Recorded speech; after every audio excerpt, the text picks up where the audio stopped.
Okay. And now, okay, so today's speaker is Felipe Jujezois. So Felipe Jujezois is a PhD candidate in sociolinguistics at Georgetown University, from which he also holds an MS in linguistics. Prior to joining the PhD program at Georgetown, he received a BA and an MA in English Language and Literature from the Federal University of Santa Catarina. He has also been a Fulbright Fellow in the Department of Spanish and Portuguese at Emory University. And Felipe is a social cultural linguist who employs in his scholarship theories and methods from different approaches to discourse analysis and also from variation of sociolinguistics. He is broadly interested in the bidirectionality of language and society and has a keen interest in how identities, both individual and collective, and sociocultural norms are negotiated, authenticated, and contested through language use. More specifically, he is a language, gender, and sexuality scholar. In his dissertation, he is currently exploring how identity is constructed and negotiated in and through narratives of personal experience within the trans community in Florianópolis, Brazil. Felipe has presented his work in a number of national and international conferences and has published research articles and book reviews in Language and Society, Gender and Language, the International Journal of Language Studies, and Discourse in Society. So without further ado, Felipe, you can take it away. Thank you. Let me share my screen. Can everyone see it? Yes. Okay. Sounds good. Okay, let me change just a few settings here. Okay. Going to present review. Okay, thank you, Aidan. So my talk today is titled Media Representations and Sociolinguistic Perceptions of Pajubá, the queerlect of Brazil. So this talk is composed actually of two separate, very distinct studies, but one served as the motivation for the other. So I will start by talking about media discourse and investigating how the Brazilian media reported on a controversy involving Pajubá a few years ago. And this controversy inspired me to conduct a sociolinguistic perception study about Pajubá to understand how Brazilians feel about the sociolect. So let's get started. So the first study is titled Dialogism in the Media, Heteroglossia in News Reports about Pajubá on the Brazilian High School exam, ENEM. As the title suggests, it deals with media representations, more specifically news reports, about the presence of Pajubá on this standardized exam, with a focus on the multiplicity of voices allowed or not allowed to enter these news reports. But first things first, so some background information or the context that led to the publication of the news reports that I'm analyzing here. So on November 4th, 2018, approximately 5 million Brazilians took the National High School exam, also known as ENEM, the most important nationwide exam for college admissions. In a section of the exam dedicated to the language sciences, candidates were faced with a question that you see here on the screen about dialects that contained a brief text about Pajubá, a sociolect and secret language used by members of the Brazilian queer community. Importantly, this reference to Pajubá on ENEM took place just a week after a turbulent period in Brazilian politics that led to the presidential election of conservative politician Jair Bolsonaro, an outspoken critic of the queer community, feminism, and gender and sexuality research and activism. In addition, the mention of Pajubá in an important national exam entered the then heated debate in Brazil about whether school teachers should have permission to discuss gender and sexuality related topics. More broadly, it intersects with current discourses about gender ideology and politics in Brazilian education, which mainly constitute a backlash against the concept of gender as a social construct and the presence of leftist discourses in schools, especially discussions of Marxist ideas. As a result, the inclusion of this question about Pajubá on ENEM sparked controversy and led to the immediate publication of numerous news pieces in Brazilian newspapers and news websites that reported on a so-called political imbalance on the exam, especially after the then president-elect gave his opinion about the case. But what exactly is ENEM, and why is it so important, and what is Pajubá? So the National High School exam is a standardized test held annually in Brazil, similar to the SATs in the United States. And although the exam was created in 1998, it was not until 2009 when the exam was completely redesigned that it gained its current massive proportions and reach. Since 2009, many universities and colleges have adopted ENEM scores as either contributing a certain percentage to the candidate's final score on the institution's own entrance examination, or as a complete substitute for their regular entrance examination. So the design of the exam includes a written argumentative essay and 180 multiple choice questions divided into 4 areas of knowledge: natural sciences, human sciences, language and codes, and mathematics. Since its rise to prominence as a gateway to higher education, ENEM has sparked a number of controversies and garnered criticism from conservative people due to its tendency to include questions related to human rights, minorities, and diversity. In the past years, for instance, the exam has included questions that tackled racism, modern forms of slavery, feminism, and gender-based violence. And it has included quotes by thinkers such as Simone de Beauvoir, Paulo Freire, Max Weber, and Friedrich Nietzsche. In addition, candidates' essays whose content violated human rights used to receive 0 points until a change in the ENEM regulations in 2017. The point here being, this is a very high stakes exam, and it's held only once a year. So if you miss it, you have to wait another year to take it. If you do badly, you have to wait another year to retake it. So ENEM is always the object of a lot of media attention. As I mentioned before, the 2018 edition of ENEM contained a question about dialects that referenced Pajubá, which produced a site of engagement around the appropriateness of this question. Pajubá is a secret language that consists mostly of lexical borrowings of Yoruba words and other West African languages, in combination with Portuguese syntax, morphology, and phonology. It is mainly used by travestis, a highly stigmatized group of trans people, but it has now gained popularity among other groups under the queer umbrella, especially effeminate gay men, as a display of group membership. And in the past few years, some Pajubá words and expressions have also started to enter mainstream use, slowly, but they have. However, Pajubá started and continues to be used in certain contexts as a safe language, so that speakers would not be understood by others unfamiliar with the dialect, such as the police, for example. Important to this study is also the fact that the question that propelled this controversy leading to the publication of these news reports under analysis here merely provides a brief text about Pajubá as contextualization to demonstrate an instance of dialectal variation based on group membership.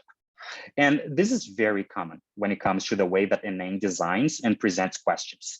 You have a brief text contextualizing a situation, or giving you some background information, or providing an example to help you answer the question.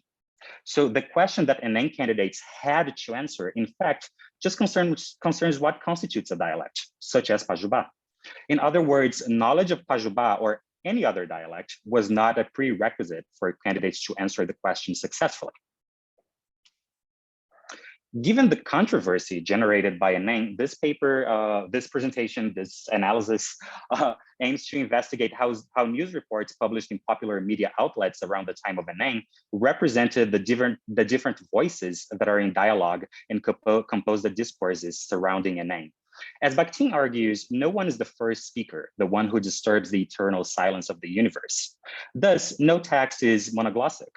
All texts are populated by a multiplicity of voices that resonate with prior texts, stances, and positions, and anticipate future texts. In other words, dialogism concerns the location and interaction of texts against a backdrop of other voices. In investigating dialogism in the media, I apply here a critical approach to media texts in conjunction with an analysis of evaluative language and representational lexicon to uncover the ideological assumptions present in the analyzed texts and how the non-neutral position of media outlets regarding ENEM can be retrieved through close linguistic analysis.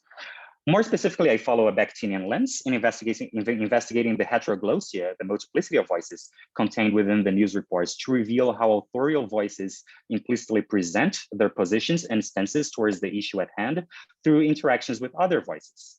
Thus, my analysis is guided by some questions here. The first one, what voices are excluded from or included in the news reports about ENEM and Pajubá? The second one, how are these voices represented in terms of categorizations of social actors? And the third one, how do authorial voices engage with other voices? And what does this engagement reveal about the authorial voices' stance towards ENEM and Pajubá? Why investigate news though? So news is a discursive genre that is seen as highly reliable due to its prestigious position. According to Caldas Cuthard, news is the most important genre within media discourse, since it's seen by much of its audience as an objective and factual report of an event from an outside point of view. However, pieces of news are responsible for either foregrounding or backgrounding information, and including or excluding, categorizing, naming, and role allocating participants, depending on the ideologies behind the writer or institution that produces them.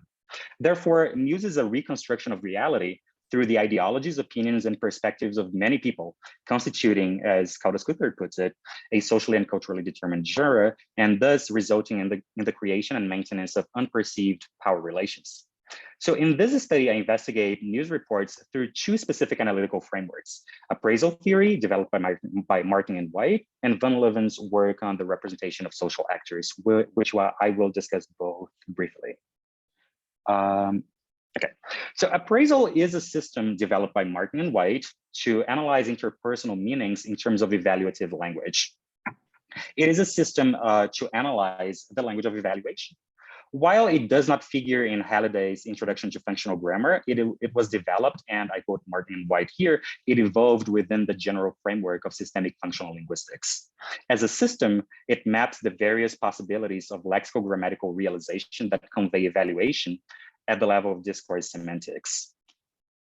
So the authors propose three major subdivisions of appraisal: attitude, engagement, and graduation. Given the focus of this paper on the heteroglossia of news reports, the analysis here is informed only by the system of engagement. So engagement deals with the ways through which authorial voices engage with other voices and positions in a text. Following the notion that all texts are dialogic, engagement aims at describing how the authorial voice positions itself in relation to this heteroglossia, to this multiplicity of voices present in the text, be it in regard to the people they are relating to, ideal readers, or the backdrop of other voices on the topic that is being discussed. So this system, engagement, differentiates monoglossic and heteroglossic texts, as it claims that actually there are no texts that are truly monoglossic. Although texts that are typically interpreted as monoglossic, as having just one voice, present no other explicit voices and provide taken for granted information, these texts can only provide this kind of information because they construe an imagined reader who shares the same values as those from the authorial voice. In explicitly heteroglossic texts, engagement may occur through expansion or a contraction of the dialogic space. That is, by inviting or not inviting other voices to inhabit the text. Since appraisal is based on systemic functional grammar, they love their typologies. So for example, here we have different forms of expansion of the dialogic space, such as the entertainment of other possibilities through locutions such as perhaps, it's probable, etc. Or the attribution of voice to specific social actors, which may produce relations of acknowledgement or distance. So these typologies may get too complicated sometimes. And it gets even more complicated when you have to talk about them as they are used in analysis in a presentation, which is what I'm attempting to do here today. So it's complicated because I will be using words in my analysis that we normally use when we talk about data, such as person X acknowledges, or this linguistic feature counters Y and Z. But in this case, I will not be using these words for argumentative effect only, but I will rather be referring to very specific categories within the appraisal system. So you can see how this gets confusing. So I did my best to put these categories in italics in the slides whenever possible. So let's see how that's going to go. In addition to appraisal, I'm also using in my analysis Van Leeuwen's framework for the representation of social actors. I'm using here only a few categories. So this that you see here is a much shortened version of Van Leeuwen's framework. And according to him, it's crucial to understand the difference between actual social practices and the representation of these practices. So there are elements constitutive of all social practices, such as participants, that are not necessarily present in the representation of this practice. So in his framework, he argues that the social actors of a specific practice can be represented in a variety of ways. For the purposes of the analysis here, only the categories of exclusion and inclusion, nomination and categorization will be considered. So representations may include or exclude social actors in accordance with the author's needs, interests, and purposes, and the audience for whom they're intended. When included, social actors may also be represented in terms of their unique identity, which would be nomination, or in terms of identities and functions they share with a group, which would be categorization. And categorization also encompasses the subcategories of functionalization, so representation based on the activities that social actors conduct, and identification, so representation based on who social actors are. The news reports that compose the data analyzed here were collected through a Google News search from Brazilian newspapers and news websites during the week following a name. An initial selection criterion for data collection was coverage. So only news sources with national coverage were selected, while local news sources were excluded from the search. While most Brazilian news vehicles reported on a name during the period of data selection, and many of them mentioned the question referencing Pajubá to some extent, I also chose to collect only news reports that focused exclusively or mostly on the presence of Pajubá on the exam. So the collection of data was followed by a close linguistic analysis of the news reports under the frameworks that I just mentioned. So the engagement network and the categories of inclusion, exclusion, nomination, and categorization from Ken Levin's framework. And here, just for your reference, is a list of the analyzed news reports and the media outlets in which they were published. We can come back to this later if you want to. So moving on to the analysis. So first I talk about engagement and representation in the headlines of the news reports, and then I discuss other representational choices in the body of the text. So headlines and their brief secondary elaborations, which I call subheadlines, frequently present the summary of a news report and contain the main point or the most appealing aspect of the longer text that follows. In a sense, headlines represent the most salient textual position in a news report. They are the abstract that invite readers to delve into the content being previewed. As such, they constitute a great site for investigation on the news medium's stance towards a given topic. Since headlines tend to be short, here I'm analyzing them in their entirety, thus accounting for instances of engagement and the representation choices from the Levin's framework. So the first aspect of headlines that typically catches the reader's attention is the object of the event being reported. So in this case, the question about the question on NA. As I mentioned before, the question that sparked controversy was about dialects, generally speaking, and what characteristics are deemed necessary for a certain kind of language to be considered a dialect. It's interesting to note how the marginal status of non-normative genders and sexualities influences the representation of the question and produces a shift from representing the question as being about dialects to being specifically about the queer community. The following extract comes from G1, one of the most popular and powerful news websites in Brazil, and it illustrates this point. So it reads, see the solution for the question on a name that approaches the status of Pajubá as a secret language of gays and travestis. So this headline represents the question on a name as being about Pajubá, further defining it as a secret dialect of gays and travestis, which is how Pajubá is defined on the exam.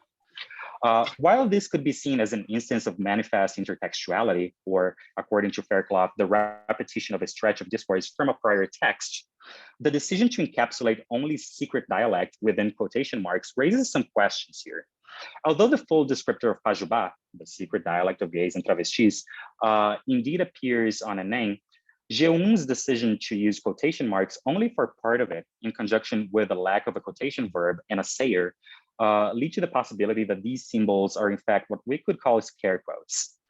Another indication is that G1 typically uses double quotation marks for directly reported speech.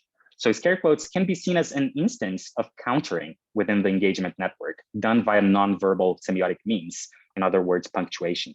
As such, scare quotes materialize a voice whose position is at odds with that of the authorial voice, a position that is presented only to be refuted, thus serving as a type of contraction of the dialogic space in the engagement network. Alternatively here, if scare quotes are seen as partially quotative, I would argue that they represent an instance of distancing in terms of engagement, which allows the authorial voice to present dialogic alternatives by attributing a proposition to another voice, while distancing itself from the content and the position being put forward by this attributed proposition. Thus, G1's use of single quotation marks as scare quotes in its description of Pajubá subtly and implicitly questions the very status of Pajubá through opposition to this constructed voice that considers it a secret dialect, thus revealing the news source's stance towards the topic at hand. So this pattern of representation of the question on a name, so the use of scare quotes as a countering device and a wrong description of what the question is mainly about, is present across all the news reports published in right-leaning outlets or more conservative outlets. Regarding the representation of the question, it is frequently defined in the headlines of conservative and centrist news sources as being about the secret dialect of gays and travestis, about a dialect among gays, and about gays. The following extract here exemplifies this pattern in the headline and subheadline of a news report published in the conservative website Gospel Prime, the most popular news website in Brazil that specifically targets an evangelical audience. So it reads, Dictionary of Travestis is approached on an Enem exam. Questions approached themes of social interest, like racism and violence against women. So similar to the previously analyzed example, the headline of Gospel Prime defines the question on Enem as being about a dictionary of travestis. While this dictionary is indeed mentioned in the text about Pajubá that precedes the question, it does not constitute the aboutness of the question, and it is merely used as an example that Pajubá has a systematic and documented lexicon. So Gospel Prime's representational choice then raises questions about its function in the headline of an evangelical news source. Evangelicals in Brazil are among the most conservative groups, and they have been at the forefront of the backlash against gender and sexuality studies and activism in the country. In addition, they currently have great political power. In the 2014 elections, Brazil elected its most conservative Congress since the end of the military dictatorship in the 80s, and many representatives are members of a so-called evangelical front. The presence and power of the Evangelical Front continued after the 2016 municipal elections and after the 2018 elections for president, governor, and seats in the Congress and Senate. So this Evangelical Front has been instrumental in bearing laws and policies in favor of the queer community and other issues that are seen as deriving from quote unquote leftist ideologies. Therefore, representing the question on Enem, on Gospel Prime here, as being about a dictionary of a group of people classified in accordance with their marginal gender identity, certainly does not aim at producing a positive evaluation and reception of Enem, given the target audience of the news source. Nevertheless, this representation of the question as being about marginalized sexual and gender identities and their language is not exclusive to the conservative and centrist news sources. So the following headline comes from Catraca Livre, a highly popular independent news website. Bolsonaro says that question on Enem about travestis is indoctrination. So in this headline, Catraca Livre also characterizes the question as being about travestis. This representation is consonant with other leftist news sources where the question is described in the headlines and subheadlines as being about Pajubá, about the dialect used by travestis, and about the secret language of gays and travestis. It is interesting to note how the inclusion of a text about the language of the queer community shapes the public perception of the central aspect of the question, even in news sources that are typically more politically aligned with queer issues and support gender and sexual diversity. The deviant status of the community with which Pajubá is associated in relation to matrices of cultural intelligibility, such as heteronormativity, has the power to frame the question in terms of the very community whose language is used merely as an example. As a point of comparison, it might be worth asking whether this question would be framed in the same way if it referenced a different kind of language used in community in the contextualizing text that precedes it. For instance, if the question referenced a dialect whose speakers were defined in terms of traditional geographic boundaries, would the question spark controversy or be framed as a question about that specific community rather than being framed as a question about a linguistic concept? Although alternative representations will inevitably be hypotheses and mere speculation for obvious reasons, as critical readers, we must always be attentive to the paradigmatic relations of these representations. In other words, we need to take into account that people, objects, and events can always be represented in alternative ways. As Baker argues from the perspective of corpus studies, the preference for one type of representation over another can shed light on issues of power imbalance. Despite similarities across most of the analyzed headlines and subheadlines on what touches the representation of the question, the left-leaning, the leftist news sources differed from the conservative ones as regards the construction of the dialogic space. As an illustration, the following example is a reproduction of Catraca Livre's headline that we just saw, but now in conjunction with a subheadline that follows it. So we have Bolsonaro says that question on Enem about travestis indoctrination, and then we have the president-elect of Brazil showed to be dissatisfied with the question that dealt with Pajubá, a dialect of travestis. While Catraca Livre introduces Bolsonaro's voice into the dialogic space through an acknowledgement of his position via the attributive verb dizer, to say, the construction of indirectly reported speech is of interest here. Inside the reporting clause, Catraca Livre makes use of the same strategy deployed by conservative news sources in their implicit critique of the question, namely the use of scare quotes, however, to present the opposite stance. So after acknowledging Bolsonaro's voice, the evaluation produced by his voice, that the question is a form of indoctrination, is presented within quotes. In addition, the use of single quotation marks as scare quotes in the headline here, stands in contrast with the use of double quotation marks for Pajubá in the subheadline, thus suggesting they indeed have different functions. Following the analysis presented so far, this semiotic strategy serves to counter the position being acknowledged through the attributive verb. So this use of scare quotes further exemplifies how a news medium can subtly control the representation of alternative voices in the discourse, in this case, as a rebuttal of critiques of the question on a name. Moreover, the use of the reflexive verb mostrar-se, so show oneself to be, in conjunction with the adjective insatisfeito, dissatisfied, also produces a certain relation of opposition between the authorial voice and that of Bolsonaro's. While this locution cannot be seen as a type of attribution of voice per se, it does produce an effect of distancing between the two positions represented by the voices. In representing Bolsonaro's reaction and stance toward the question through the locution mostrar-se indignado, Catraca Livre does not produce solidarity with Bolsonaro or an alignment with his position. It limits the negative evaluation of and reaction to the question as an instance of attitudinal evaluation in terms of affect that applies solely to Bolsonaro, a position that the news medium does not align with. So these references to Bolsonaro in the data leads to a discussion on the inclusion and exclusion of social actors in the headlines and subheadlines of the news reports. It is clear that Bolsonaro's status as then president-elect of Brazil grants him and his opinions a prestigious position in the reports about the question, especially given his history of anti-LGBTQIA+ remarks and the fact that Enem took place just a week after his election. As a demonstration of his relevance in this issue, Bolsonaro is included either in the headlines or in the subheadlines, sometimes in both, in 7 out of the 10 collected news reports. As argued by Van Leeuwen, being attentive to the social actors who are included or excluded in media representations constitutes an important step in the critical analysis of texts. For any given social practice, there are a number of social actors related to that practice that can be traced in texts. In the case of Enem and the question referencing Pajubá, for instance, we can think of government officials who represent the Ministry of Education, teachers who prepare students all year long for the exam, the candidates themselves, members of the queer community whose language is referenced in the question, among others.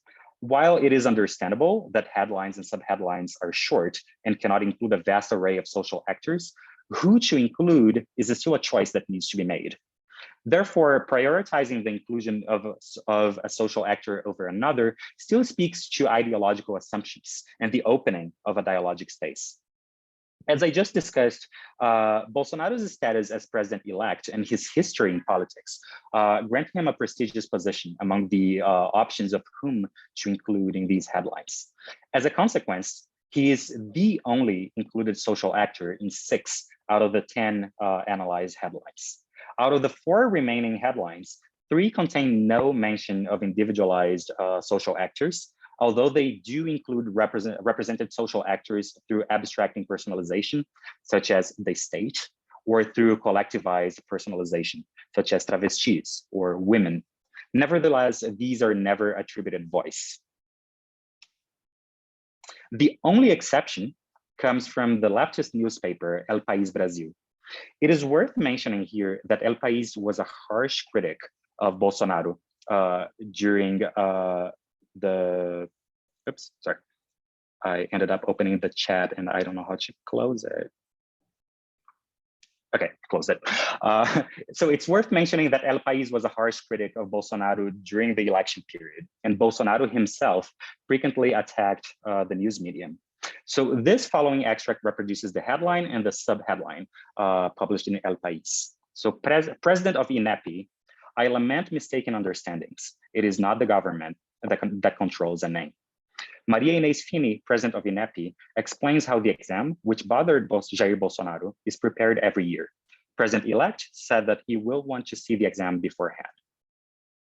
So El País differs from the other news sources by including an alternative, highly functionalized social actor who counters Bolsonaro's remarks and challenges the federal government's control over ENEM. Maria Inês Fini, president of the National Institute of Educational Studies and Research, the institution in charge of designing ENEM. In addition to the inclusion and prominence of a different social actor, so Bolsonaro here does not figure in the headline, only the subheadline, El País also differs from other left-leaning media outlets in the way that the authorial voice engages with the attributed voice. While the other leftist media vehicles limited themselves to acknowledging Bolsonaro's voice and countering it, El País acknowledges his voice, but endorses, and endorsement is a specific category within engagement, endorses Maria Inês Fini's voice through the proclaiming form of engagement Explain, which serves to contract the dialogic space and treat Fini's position as the fact of the matter.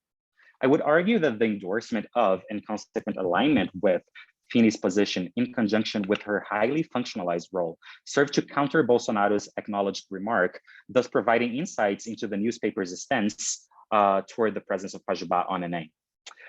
The functionalization of Maria Inês Fini as president of INEP also deserves special attention here. So both in the headline and in the subheadline, she's functionalized via the noun presidenta, marked as a feminine noun through the word ending a morpheme.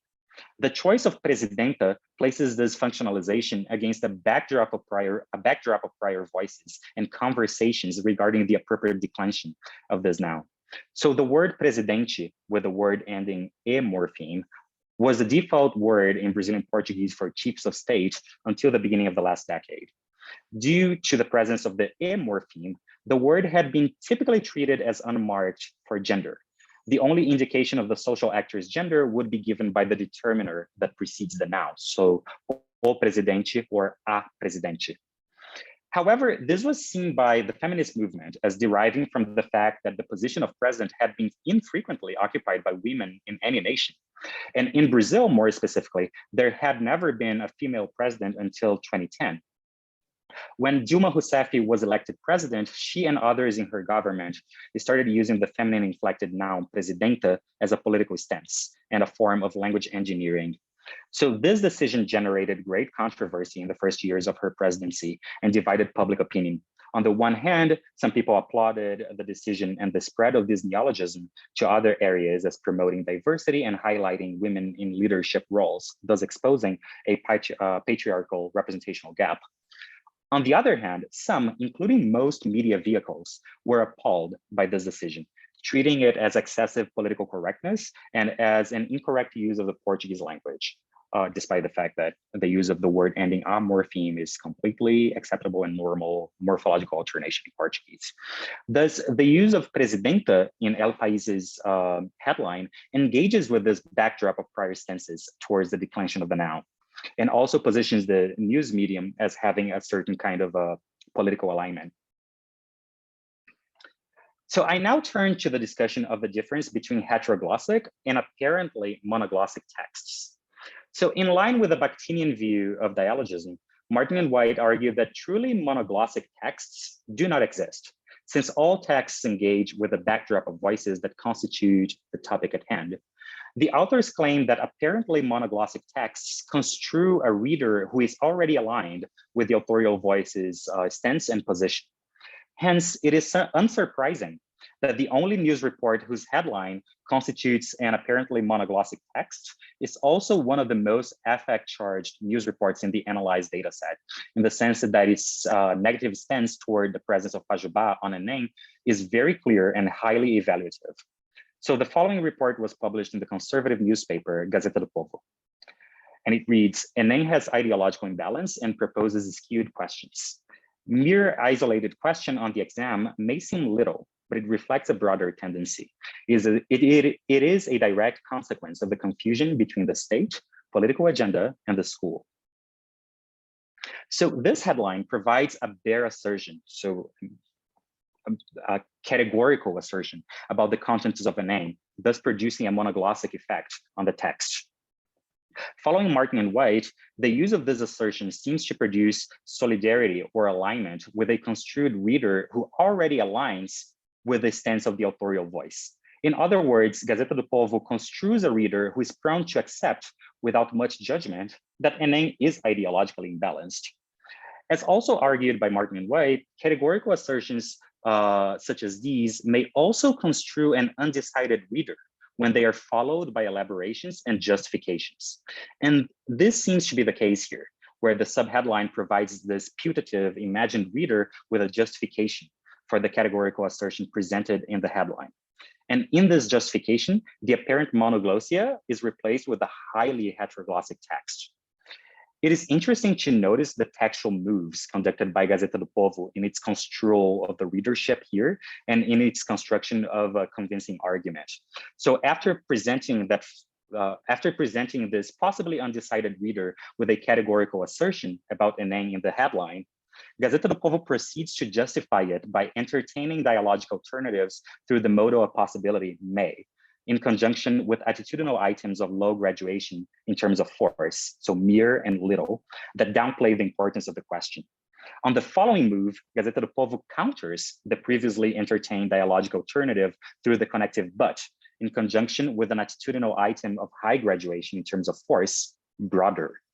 So next, the medium returns to that initial categoricality of assertions, saying it is a direct consequence of the confusion between the state, political agendas, and the school by providing further justification for the previously reported ideological imbalance after taking the reader here on a ride around the dialogical space that ends up with the same construction of a monoglossic text, even though it's actually very highly heteroglossic. So that was my analysis of the headline. So now I turn to a discussion of the main body of the text in the news reports. So the strategies that I have mentioned so far, identified in the headlines, are also repeated in the body of the main texts. Therefore, I will focus here on one of the aspects of news reports that cannot be included in headlines due to space constraints: the inclusion of a multiplicity of social actors that compose the dialogic space constructed within and by the news reports.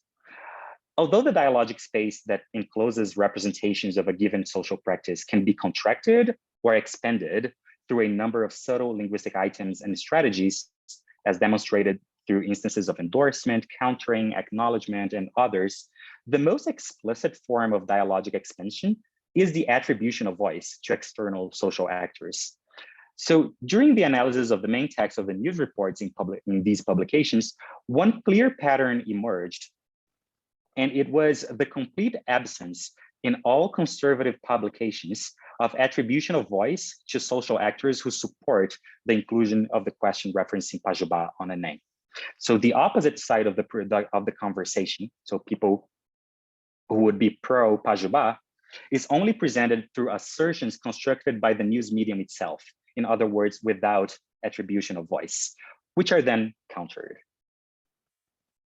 And these segments from Gazeta do Povo illustrate this point.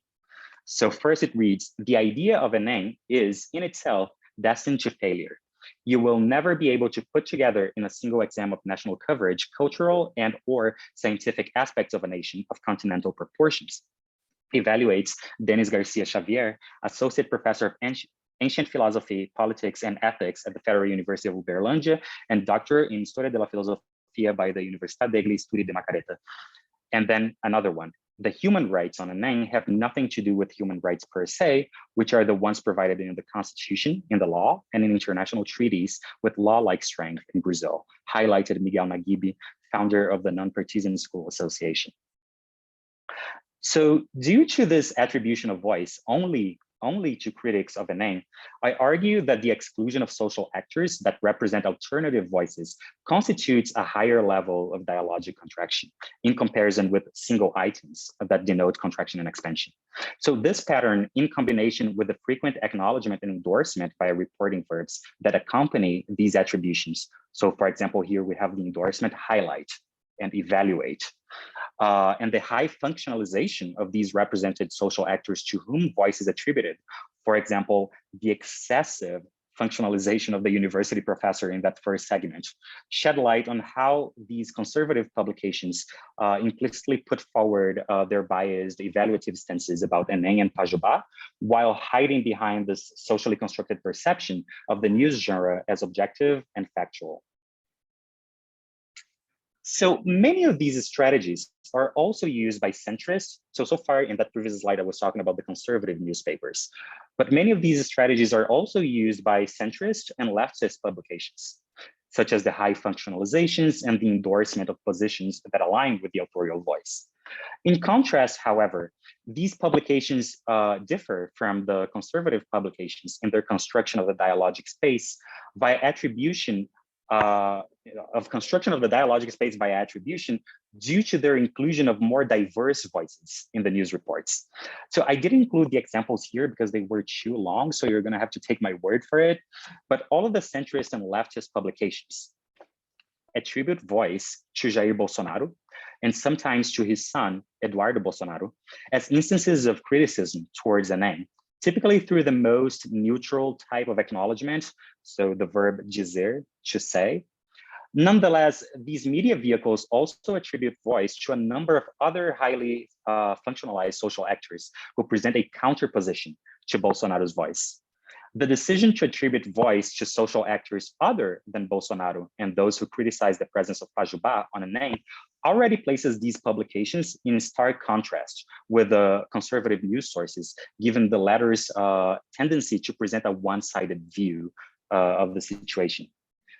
Nevertheless, the most interesting aspect in the inclusion of these voices is the ratio between the voices that oppose and the ones that support the inclusion of the question referencing Pajubá. So in the centrist and leftist publications, the anti-Pajubá position is represented only through attribution of voice to Bolsonaro. In contrast, voice is attributed to a number of social actors who support the question. These social actors are highly functionalized in terms of their professions that are directly linked to education. So for example, we have the president of INEP, as mentioned before. We have a professor of education at the University of São Paulo. We have the founder of a tuition-free preparatory course, etc. So it seems that the number of highly functionalized social actors supporting a pro-Pajubá stance in professions that are relevant for education act as a counterweight for the highly authoritative voice of Bolsonaro as future president of Brazil. So it seems to follow that centrist and leftist publications that reported on this case have a higher tendency to expand the dialogic space via the inclusion of social actors with divergent stances. However, the higher number of social actors in favor of one of the sides also seems to contract the dialogic space as they act as a form of countering of Bolsonaro's stance. So I demonstrated here how an investigation of dialogism in the media in conjunction with considerations about the representation of social actors can help unveil the frequently hidden ideologies and stances of news media. In applying Martin and White's framework on the language of evaluation with a focus on their system of engagement, I showed how different news sources make use of the dialogic space to expand and contract the voices in these texts for the purpose of advancing their own stances. So through the use of attributions of voice and the countering and endorsement of the positions represented by other voices, news sources were able to put forward their evaluations of Enem and Pajubá while hiding behind the so-called objectivity of hard news. Through a discussion on the presence of apparent monoglossia in texts, I have also shown here how news texts construct an ideal or imagined reader. Furthermore, attention to aspects of the representation of social actors, such as inclusion, exclusion, and categorizations, also provided insights into the news medium alignment with its intended readership, such as the use of presidenta, for example, and how the dialogic space may be contracted through the exclusion of voices who represent a position in disalignment with that of the authorial voice.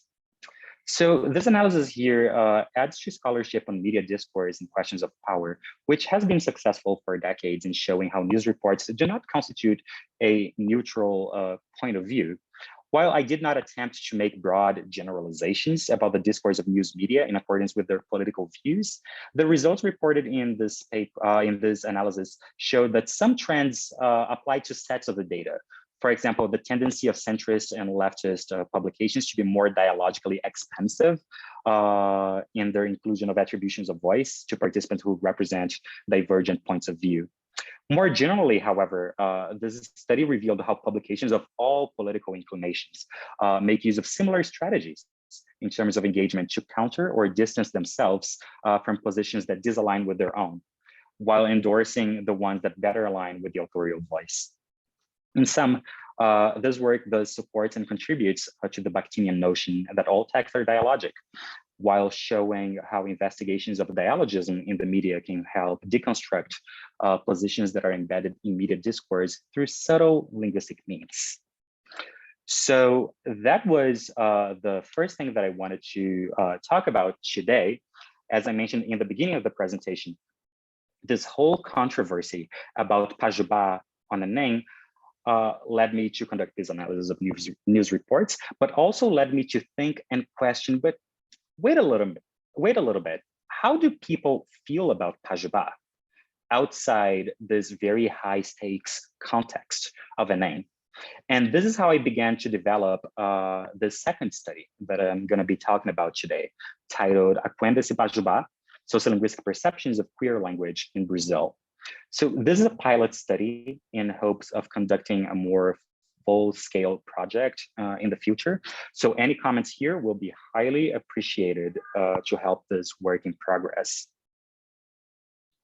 So since the publication of Queerlect's anthropological linguistic work about travestis and their linguistic practices in the Brazilian state of Bahia, there have been a few studies that specifically investigate Pajubá and its role in identity construction and the subversion of heteronormativity.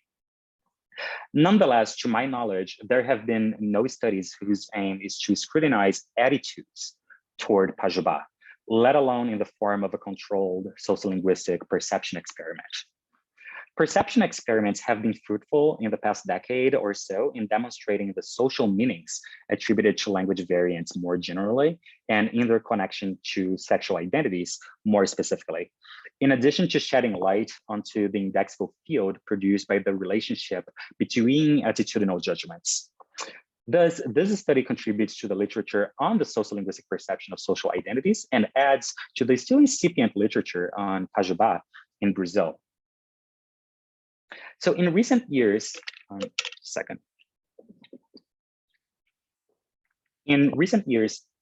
there has been a proliferation of studies that tackle the perception of sociolinguistic variables through the employment of experimental research designs, especially those that take the form of matched guise experiments. For example, Campbell-Kibler has demonstrated how listeners draw from an indexical field of related meanings in their perception of speakers based on the realization of the ing variable, thus showing how the production of the ing variable affects listeners' judgments differently in what touches the perception of intelligence in accordance with other speaker traits, such as perceived regional origin and socioeconomic class. Furthermore, subsequent studies have argued for an independence of continua of meanings associated with a given variable and its variants, hence also throwing into question the very status and meaning of the sociolinguistic variable. For example, Campbell-Kibler has shown how the production of the velar variant of the ing variable, so ing, leads listeners to rate certain speakers as more intelligent. However, the absence of a variant or the production of an alveolar variant, so N, do not lead listeners to evaluate speakers as more unintelligent. In what concerns the perception of sexuality and sexual identities, earlier work aimed to understand what constitutes quote unquote gay speech, thus attempting to draw correlations between perceived sexuality, actual sexual orientation, and the variable production of given linguistic features. Nevertheless, more recent studies, especially those conducted by Erez Lavan, have sought to understand how listeners rely on stereotypical associations between linguistic production and identity in their evaluations. In addition, in line with the focus on social meaning that informs the current third wave of variation of sociolinguistics, there has been a growing interest in the variety of meanings associated with sexuality, both in perception and in production. So given my aims here to investigate how the use of Pajubá lexical items may affect perception and attitudes, this study is guided by the following questions. So the first one, how does the presence or absence of Pajubá lexical items alter listeners' perceptions of the speaker's identity across evaluative scales? The second one, which aspects of listeners' identities and traits, so for example, age, gender, sexuality, ethnicity, level of education, political leaning, critical language awareness, among other things, so which aspects of listeners' identities and traits present significant correlations with positive or negative judgments of Pajubá? And the third one, are there significant correlations between the different evaluative scales? If so, how are perceptions of sexuality and gender identities linked to other perceptions of personality and personhood? So in this experiment, in a nutshell, my participants listened to a bunch of recordings, one of which contained Pajubá terms. They had to evaluate the speaker in each recording across a number of evaluative scales, and participants then provided their own demographic information to be used as independent variables. In more detail, though, so in this experiment, participants listened to two guises of the same text about going grocery shopping, read by the same speaker, a cisgender man from Rio de Janeiro. The first guise contained only common Brazilian Portuguese words, and the second guise contained 6 lexical substitutions, where Brazilian Portuguese words were replaced with their Pajubá equivalents. The original recording was spliced on Prat, and the Pajubá words, along with preceding determiners when necessary, were digitally inserted onto the recording to ensure that listeners would not draw on other acoustic cues or differences between the recordings in their evaluations. I also consulted with other Brazilian linguists and asked them to check the recordings to ensure that such digital manipulation was not noticeable and made the recording sound unnatural. I also created 4 distractors so that participants would not know what exactly the focus of the experiment was. So in total, each participant listened to 6 recordings. And after listening to each recording, participants rated the speaker across a number of evaluative scales, which included behavioral, cognitive, attitudinal, and identity categories.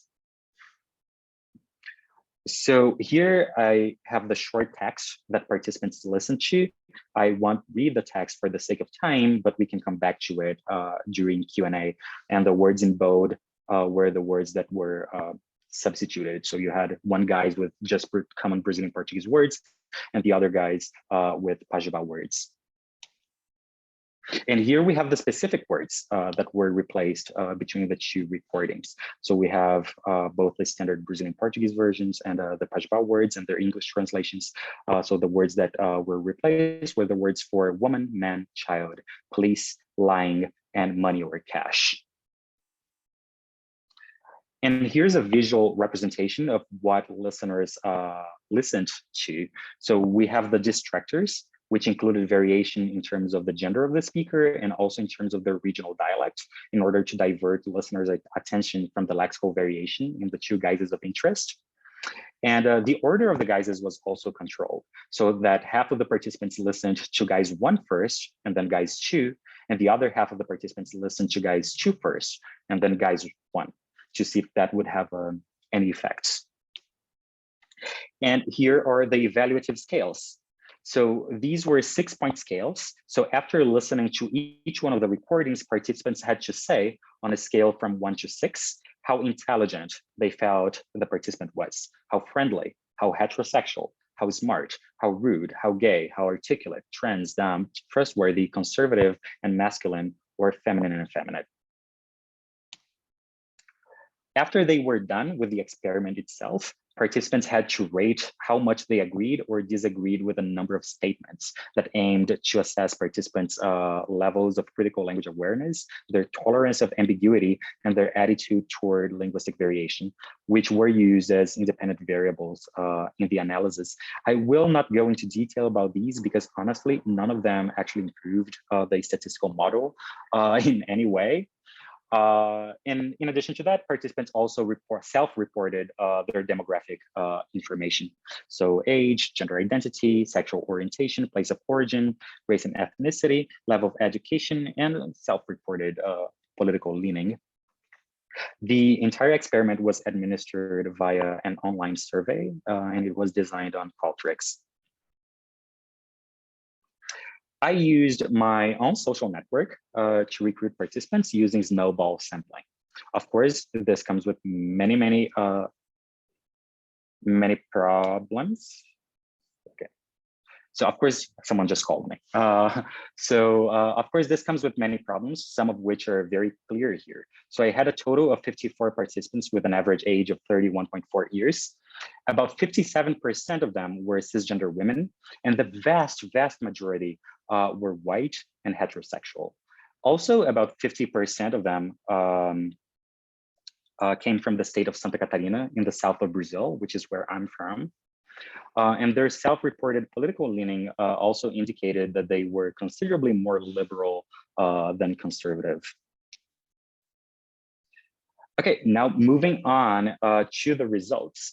So in order to understand whether the presence or absence of Pajubá lexical items in these digitally manipulated guises read by the same speaker led to a change in participants' perceptions of the speaker, I ran a series of two-tailed paired samples t-tests for each of the evaluative scales between the Pajubá and the non-Pajubá guises.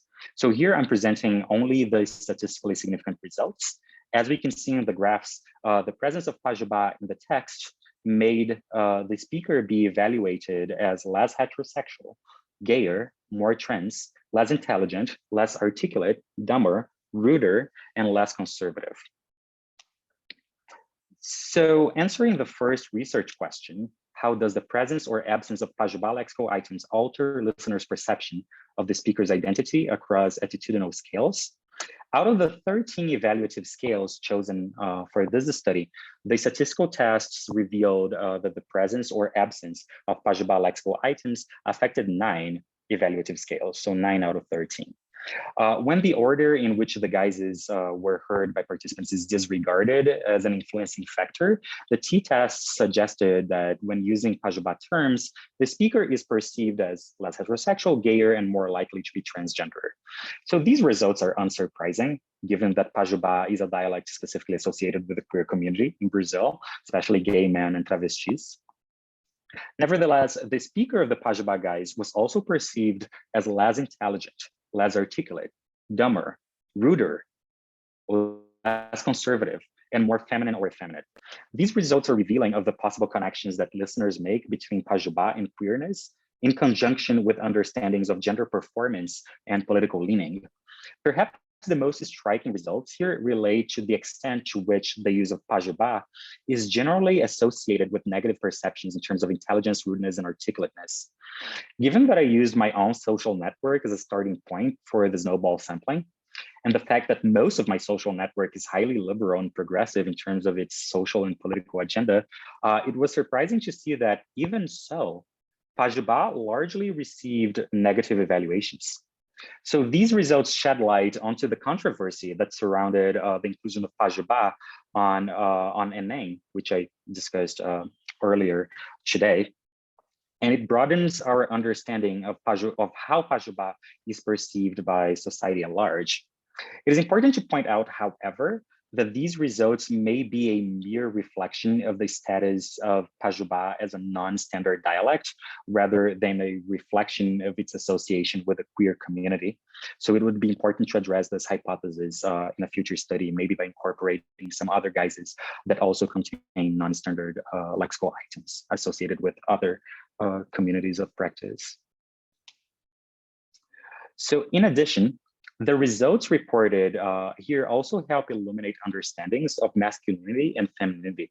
As we could see in that slide with all the results, feminine and effeminate was a statistically significant result that demonstrates that the speaker was perceived as being more feminine or more effeminate when he used Pajubá lexical items.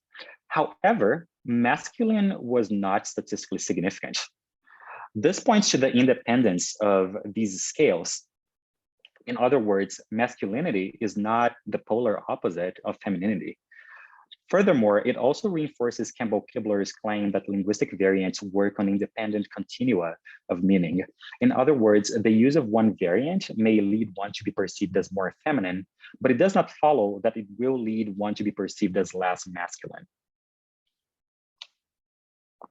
So my second question was, which aspects of listeners' identities and traits present significant correlations with positive or negative judgments of Pajubá? So in order to answer this, regression models were created on Arbru for each evaluation of the Pajubá guys by utilizing the demographic information provided by participants as potential predictors, in addition to those levels of critical language awareness, tolerance of ambiguity, and attitude toward variation. So I will not linger here because contrary to the initial hypotheses that informed this study, listeners' characteristics and traits did not prove to be significant predictors for their evaluations of Pajubá. With the exception of two dependent variables, namely feminine, effeminate, and transgender, none of the independent variables significantly improved the model for any of the evaluated scales. So in the case of feminine and effeminate, this scale was affected by participants' level of tolerance of ambiguity and their political leaning. And as for transgender, ratings were affected only by participants' level of education, which we could hypothesize that it has to do with people knowing very explicitly that Pajubá is associated with the trans community as well. So it is important to point out that except for gender identity, the pool of participants that I had was quite homogeneous, especially in terms of race and ethnicity, sexual orientation, and level of education. In other words, the majority of my participants was white, highly educated, and heterosexual. So a further development of this study should aim to include a more diverse pool of participants. However, other variables such as age, critical language awareness, attitude toward variation did not prove to be significant predictors either. So, and tolerance of ambiguity and political leaning were significant only for femininity and effeminacy. So despite the need for a more diverse pool of participants in the future, these preliminary results seem to suggest that Pajubá is evaluated similarly, irrespective of participants' demographics and social or political standings. So finally, my third research question, which asked, are there significant correlations between the different attitudinal scales? If so, how are perceptions of sexuality and gender identity linked to other perceptions of personality and personhood? So in order to unveil hidden ideologies that permeated participants' understandings of gender and sexuality, I ran Pearson's correlation test for each one of the 78 unique combinations of the evaluative scales for the Pajubá guys. So given the analytical focus here on gender and sexual identities and how they are conceived and perceived by participants as relating to other traits of personhood, I present here correlation coefficients only for statistically significant results for sexual and gender identities.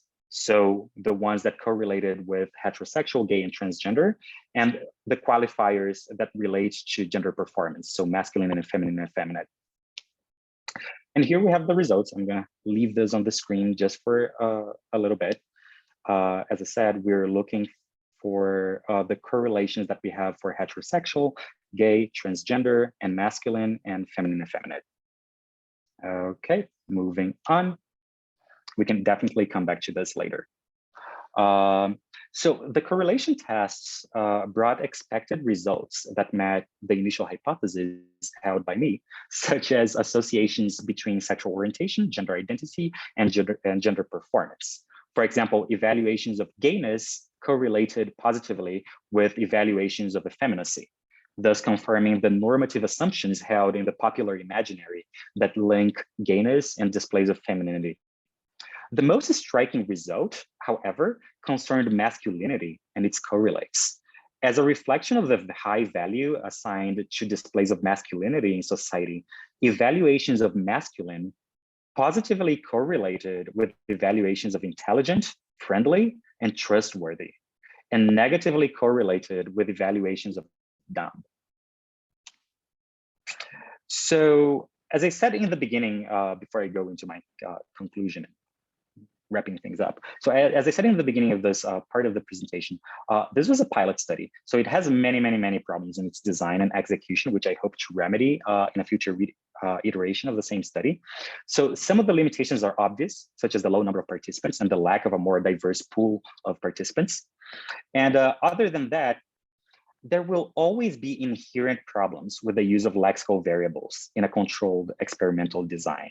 So first and foremost, it's impossible to determine if participants' evaluations here are being affected by all the Pajubá lexical items as a bundle that is representative of the Pajubá dialect, or if evaluations are being affected by a single specific word that we have here. In addition, the experiment did not test participants' understanding of Pajubá, so that negative evaluations may only be a reflection of participants' lack of understanding and unfamiliarity with the dialect. And as I mentioned before, negative evaluations also may be a reflection of the non-standard status of Pajubá, a limitation that can be remedied through the inclusion of more guises containing other non-standard dialects in the future. It is also necessary to address here the different evaluations that the speaker of the guises received when the order of the guises were reversed, which I did not present here because I'm still thinking through them. So Levon has demonstrated that distractors that precede the guises of interest may have an effect on how listeners evaluate the speaker of the guises. While no statistical analyses were conducted here to investigate the effects of the preceding recordings, so the effects of the distractors on the current data, a quick glance at the averages for each evaluative scale reveals that the distractor that preceded the first guise heard by participants tended to be more negatively evaluated in terms of learned skills, such as intelligence, dumbness, articulateness, and smartness. So that makes me question, how did that affect evaluations of the first guys heard by the participants? Finally, to end with the limitations, I also provided participants with a space where they could comment on the experiment and their experience with it. So most comments addressed how long the experiment was, which made participants feel tired and bored. And yes, the experiment was really long, mostly because of those, my trying to assess those levels of critical language awareness, tolerance of ambiguity, and all of that. So that took a very long time, and it was for nothing because it didn't improve the statistical models at all. And also they had some trouble understanding some of the evaluative scales, especially articulate. So in this study here, I investigated sociolinguistic perceptions of Pajubá, this dialect associated with the queer community in Brazil. So through a controlled match guides experiment, I demonstrated how the use of Pajubá lexical items lead the speaker to be simultaneously perceived as a member of the queer community and negatively evaluated in terms of cognitive characteristics. In other words, intelligence, dumbness, and articulateness. This study also illustrated how masculinity and femininity should always be treated in experimental studies as separate scales, as they represent independent continua of meaning. In addition, the experiment employed here also revealed normative associations that link evaluations of masculinity with other positive personality traits. So despite the limitations I just discussed, this study constitutes an important starting point, both for a broader understanding of Pajubá and for investigations of the sociolinguistic perception of Brazilian Portuguese dialects, two areas that have been historically understudied. I've been talking for too long, so just some quick final remarks. I have discussed here two separate studies that revolve around Pajubá. So these studies are very different in terms of purpose, aims, but most saliently, design and methods. But both of them were inspired by this huge controversy generated by the circulation of Pajubá, the circulation of queer culture in mainstream society. and each had a little bit to add to our understanding of how queer language and queer culture are understood by mainstream society. And maybe most importantly, they contribute to this very, very incipient body of knowledge about Pajubá, and they help move the conversation forward. So hopefully we'll see some more complex, full-fledged analyses of Pajubá in the near future. Who knows? So that was it for today. I just wanted to end with this picture just because I love it. The layers of meaning here are just never ending. So thank you. Obrigado, Felipe. Let's all give Felipe a big round of applause. And so we now have time for questions. So you can either raise your hand to ask a question, or you can put your question in the chat, which Isa will be monitoring.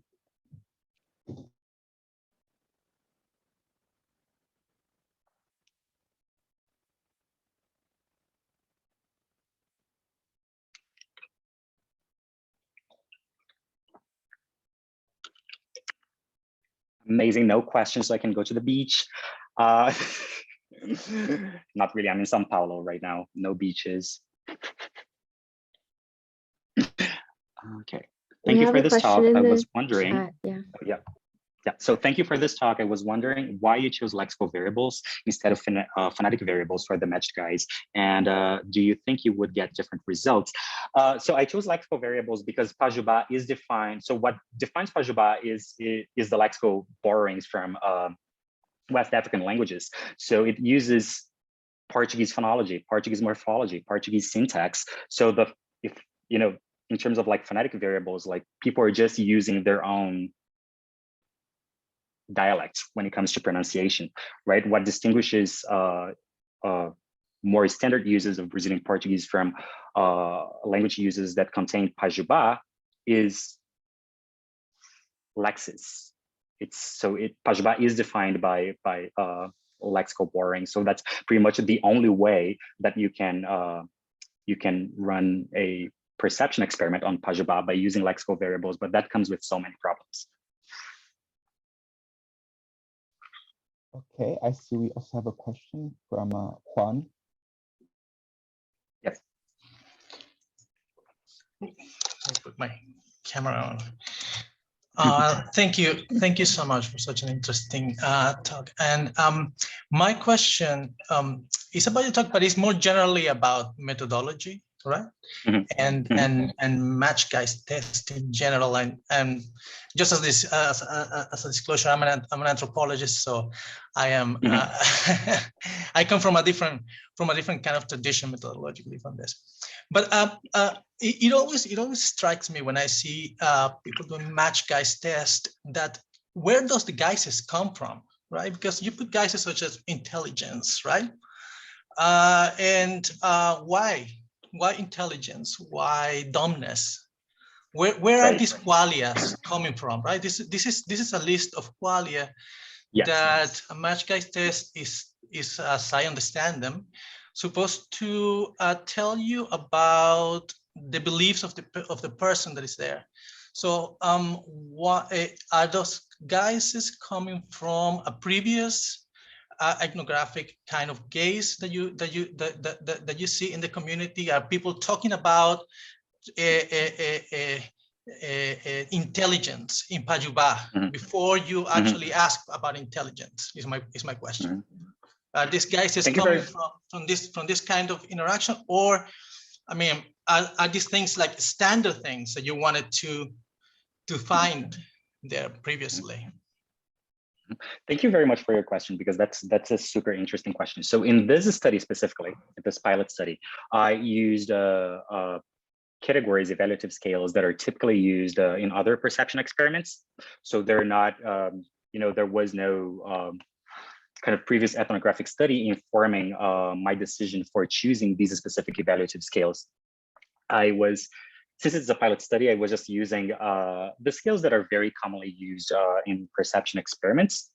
However, especially because I'm doing my dissertation among the trans community in Florianopolis, and they talk a lot about Pajubá, not sometimes explicitly referencing Pajubá, but sometimes talking about Pajubá in other ways.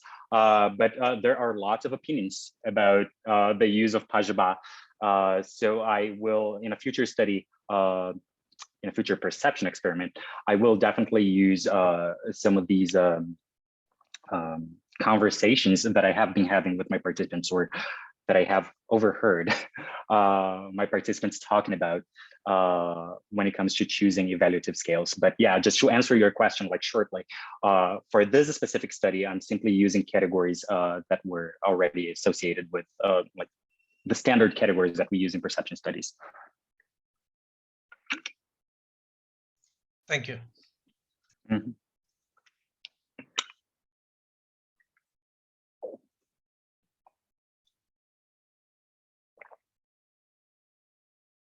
Hi, Isa. Isa? Hello. Sorry, it takes me so long every time to find the raise hand option.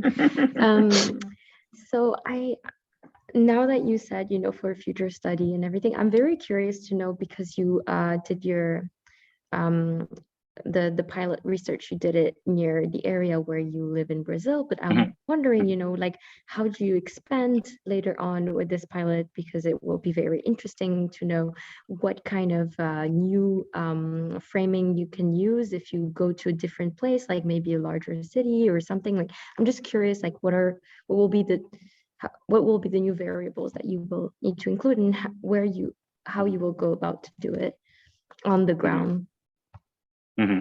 Right.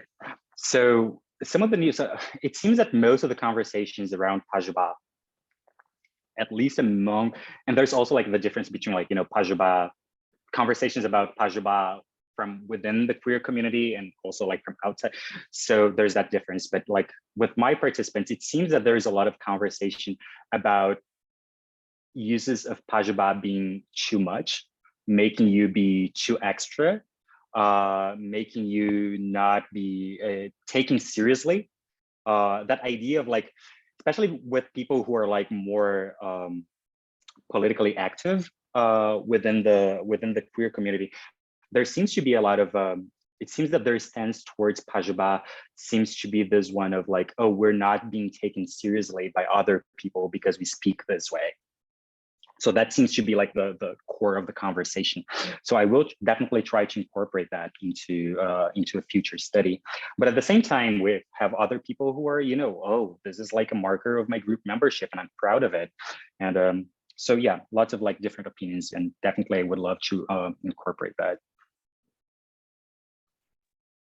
Thank you. That's really fascinating. I really loved hearing about your research. It was very cool.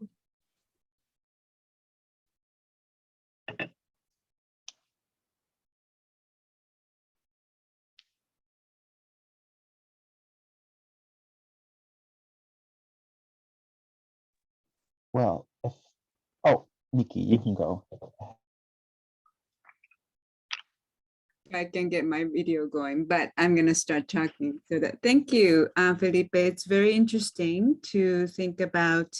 One thing I wanted to ask a little more about, that when you were talking about how maybe the result you're getting may be because of this non-standardness, and how people might be picking up on that quality more than particular association with Pajubá. And wonder how do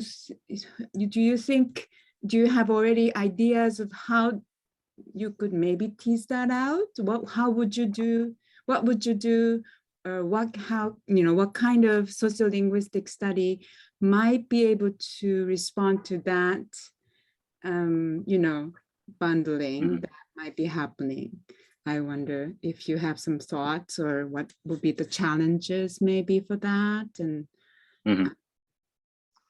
yes, to be quite honestly, I have a lot of difficulty when I have to when I try to think about that. I'm kind of like, it's hard for me to tease out how I could do that. So one of the things that I would love to do in a future study is to have a few other guises that are also not only testing for Pajubá, but testing for some other non-standard dialects of Brazilian Portuguese, and see, okay, so how, like, are things interacting in the same way? So, like, for example, is Pajubá, if I use, let's say, if I have a guise using like hip hop slang, for example, are evaluations of Pajubá going in the same direction as the evaluations of these other non-standard dialects, statistically speaking? If so, it seems that, you know, this is just an effect of like the non-standardness. But if they're behaving differently, then we may have a few other things to say. So in terms of like the design of the guises, that's it. But then there's another issue, which is the fact that, like, I'm actually not good. It may not seem so, like, given the things that I presented here, but I'm actually not good at the statistics. So I have to learn a lot more to understand how I can tease that out. Like, if there are other, like, more specific models, more complex statistical models that I can build in order to tease out these differences. But yeah. Thank you. Thank you.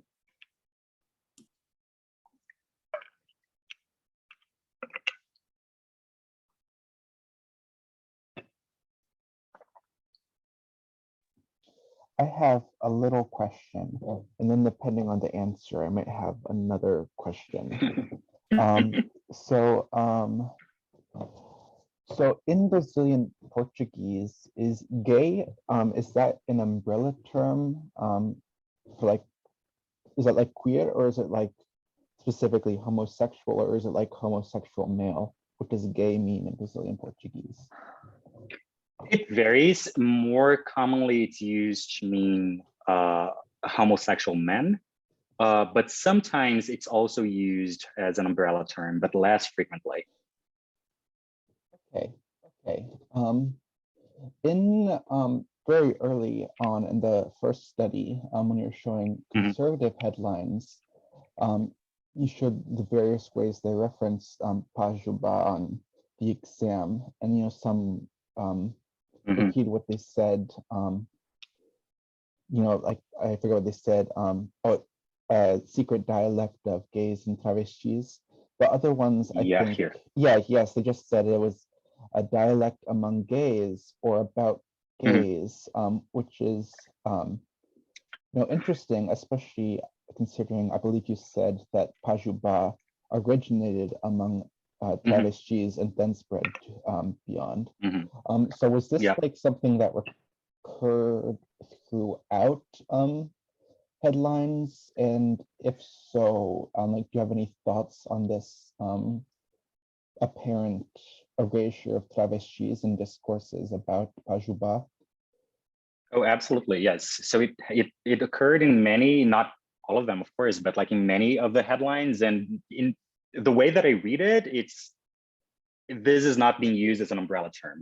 This is like being used to say that this is about gay men. So it's like this homogenization of the queer community and erasure of other identity categories. Definitely, yes.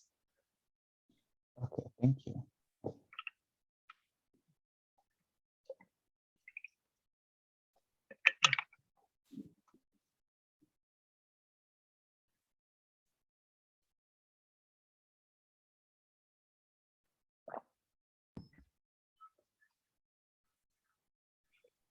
Can I ask a question?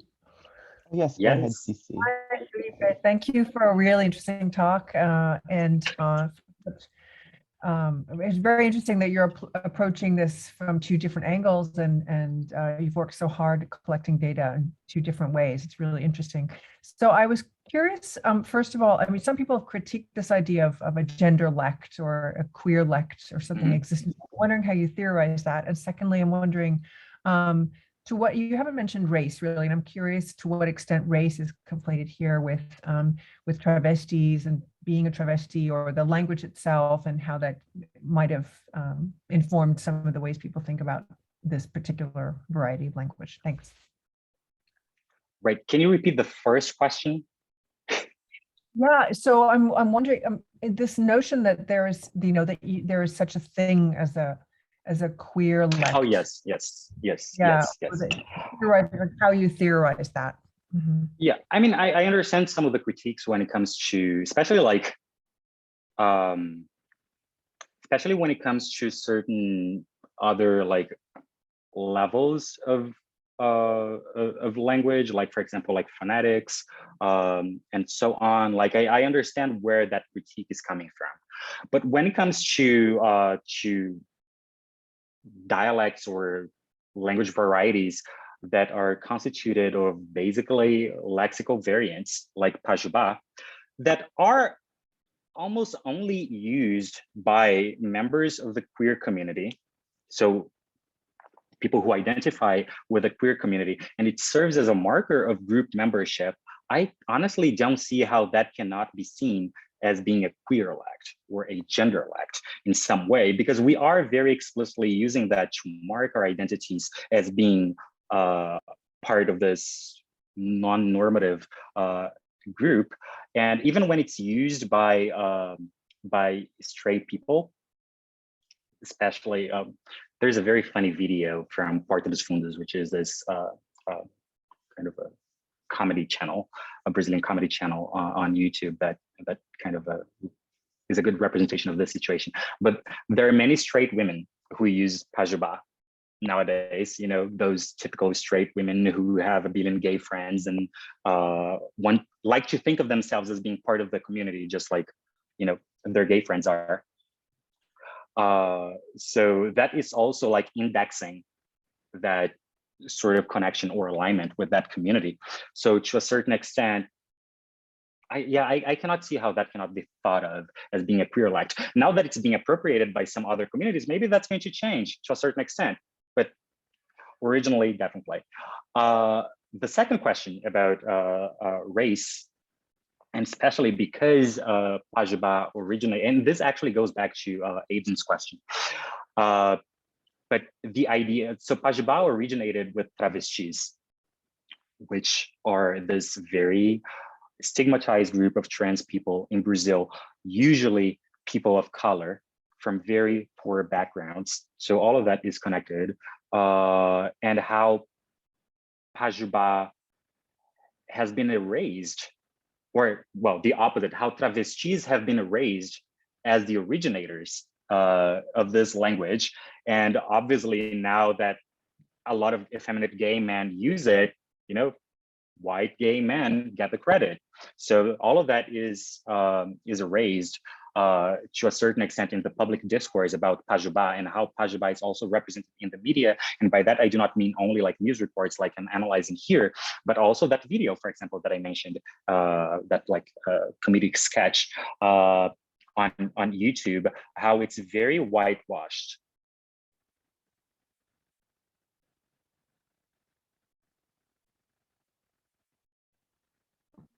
And that was those were my thoughts on the topic. Yeah.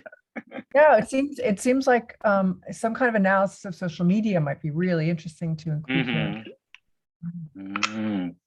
Actually, yes. Let me. I had this like last slide to just like type and take notes, and I forgot. But let me add that. Thank you very much. That would definitely help my analysis of the media representations. Yes. Okay, we're sort of out of time. I just had one quick question. So one thing that wasn't clear to me, or I might have missed this, but is Pajubá something like, was Pajubá intentionally designed as a form of coded language for use by the travesti community, or is it something that arises like more spontaneously? Yes and no. So it also has I didn't mention this because also like, time, but also Pajubá has a very strong connection with Afro-Brazilian religions, such as Candomblé, for example, which is a mix of Candomblé and Umbanda. One of them comes from Africa originally, and the other one is a mix of African religions and Catholicism. So Pajubá words actually come from this sort of environment, from Umbanda and Candomblé. And Umbanda and Candomblé also have a much more, what's the word I'm looking for? Progressive view of gender and sexuality and gender performance. So it's also very welcoming, or especially in comparison with other religions like Catholicism or like, evangelical religions, it's always been much more welcoming of trans populations. So because of that, many of these words that actually come from the practice of Candomblé and come from the practice of Umbanda. So that's how they started being used by travestis, to a certain extent spontaneously, but also in a system, in a kind of like very strategized way to be able to survive on the streets, especially when, because of the correlations between being a travesti, especially, and being poor in Brazil, many travestis end up working as sex workers. Not all of them, of course, but many of them do, and very persecuted by the police. So they needed to have a way of communicating without being understood. So that also, at the same, just to answer your question, at the same time that it was spontaneous because it was part of the context in which they were inserted, it will also started to be used very strategically. Okay, thank you. Thank you. Okay, that is just about all the time we have. So let's give Felipe another round of applause. Thank you. Thank you so much for inviting me to do this. I thought it was going to be much more terrifying. I'm glad it wasn't terrifying. Yeah. So yes, thank you everybody for coming. And this was our final sociolinguistics lunch of this semester, but I hope we will see you all next semester. Yes, thank you everybody. Thank you. Thank you for coming. Thank you, Felipe, for coming. Bye-bye. Thank you. Bye-bye.